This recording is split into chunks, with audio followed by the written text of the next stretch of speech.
अस्सलाम वालेकुम नाज़रीन, मैं हूं आपका होस्ट सैयद अली हैदर और आप देख रहे हैं तस्वीर मीडिया। नाज़रीन, आजकल सोशल मीडिया पर एक अजीब और हैरान कर देने वाली वीडियो ने सबका ध्यान खींच लिया है। दो औरतों ने अपने वालिद की वफात का व्लॉग बना डाला।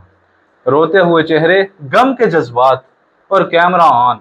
और फिर क्या हुआ? बस व्यूज, कमेंट्स और ट्रोलिंग का सिलसिला शुरू हो गया।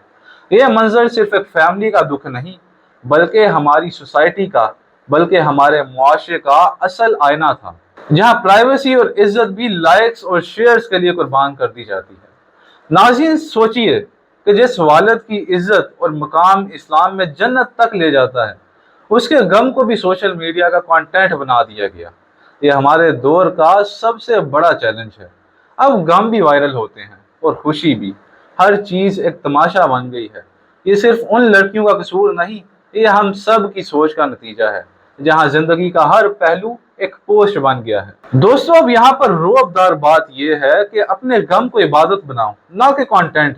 हर चीज का एक अदाब है, एक अदब है। अल्लाह ने वालिदैन का मुकाम इतना बुलंद रखा है कि उनके कदमों तले जन्नत है, और उनकी वफात का गम दुनिया को दिखाने की नहीं, अल्लाह के सामने सब्र और दुआ के जरिए बयान करने की चीज है। अब इसमें पैगाम यह है कि सोशल मीडिया जरूर यूज करो, मगर इज्जत और प्राइवेसी का दामन कभी हाथ से ना छोड़ो, क्योंकि इज्जत वायरल नहीं होती, इज्जत कमाई जाती है, और इज्जत ही असल में कौम का रोब है।